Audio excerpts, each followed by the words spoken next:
Number 9, Union Road, Cambridge, November the 12th, 1850. My dear Mother, I have just received the Maidstone Journal, in which you will see an advertisement of Mr. Walker's sale. In one of my late letters to Aunt, having heard you speak of her as somewhat trusting to works, I ventured, as a babe in grace, to touch upon the subject. I trust with becoming prudence as well as boldness. I then received a letter from Uncle, a long one too, containing much and good religious advice, of course, speaking as, oh, how I desire it, a Christian should speak. Mixed up with it, there was a tincture of naturalism or reason. I have therefore ventured on another letter, and have, I trust, said, though feebly, what a boy should say to a dying uncle. False fear should never prevent us from being faithful with men walking on the confines of the grave. Could I make religion the more business of my life, how happy should I be! I am conscious I do not live up to my duties or my privileges.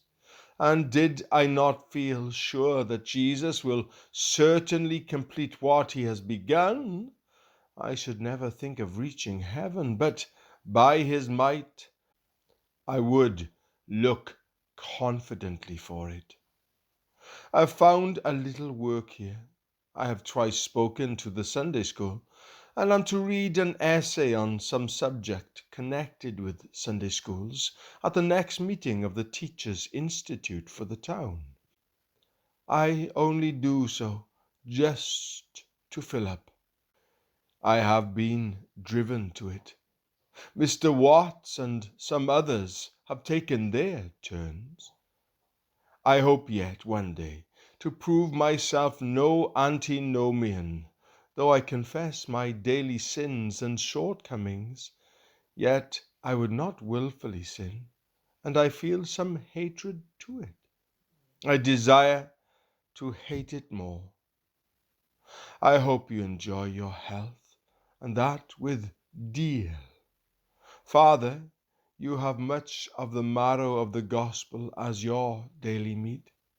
Give my love to all at home, and accept the same for yourself and Father.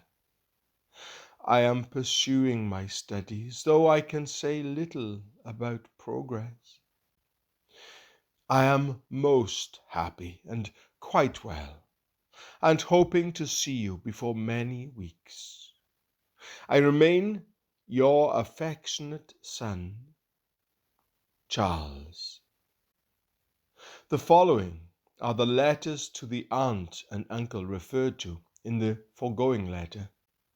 The first part of the one written to Mrs. Walker is missing.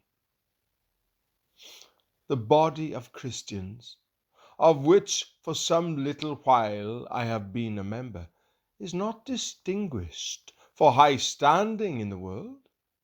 I trust I shall never be rich, lest I should by force of additional temptation ever bring dishonor upon the name of him with whom I have entered into solemn league and covenant.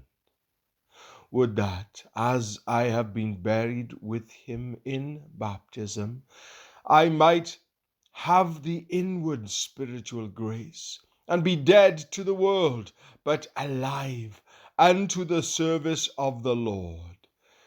There has been much stir here about the late popish aggression. The clergy seem to be very anxious about it. I hope Uncle will not write to me until he is well. He is so very kind, but he may tire himself.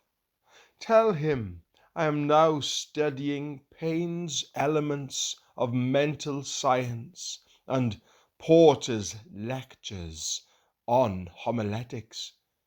I cannot in Greek get further than the Testament. We have only 13 boys. Accept my best love and thanks to yourself and uncle, and permit me ever to subscribe myself your most affectionate nephew, C.H. Spurgeon. My dear uncle, dumb men make no mischief. Your silence and my neglect make one think of the days when letters were costly and not of penny postage. You have doubtless heard of me as a top-tree antinomian. I trust you know enough of me to disbelieve it. It is one object of my life to disprove the slander. I groan daily under a body of sin and corruption. Oh, for the time when I shall drop this flesh and be free from sin. I become more and more convinced that to attempt to be saved by a mixed covenant of works and faith is, in the words of Berridge, to yoke a snail with an elephant. I desire to press forward for direction to my Master in all things, but as to trusting to my own obedience and righteousness, I should be worse than a fool, and 10 times worse than a madman.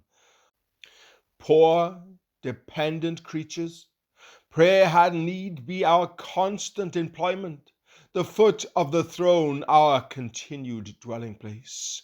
For the rock of ages is our only safe hiding place.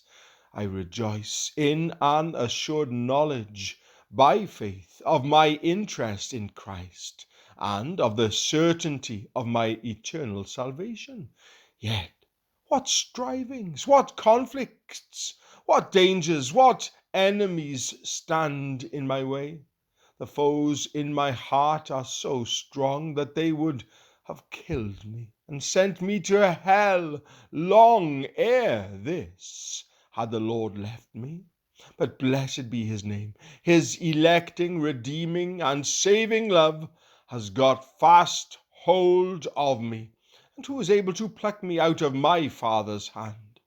O my bended knees, I have often to cry for succor, and bless his name. He has hitherto heard my cry. Oh, if I did not know that all the Lord's people had soul contention, I should give up all for lost.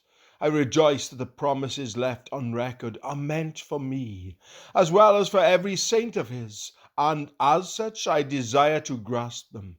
Let the whole earth, and even God's professing people, cast out my name as evil. My Lord and Master, he will not. I glory in the distinguishing grace of God, and will not, by the grace of God, step 1 inch from my principles, or think of adhering to the present fashionable sort of religion. Oh, could I become like holy men of ages past, fearless of men, holding sweet communion with God, weaned more from the world, and enabled to fix my thoughts on spiritual things entirely.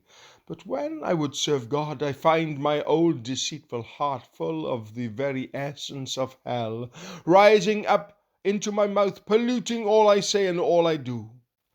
What should I do if, like you, I were called to be engaged about things of time and sense?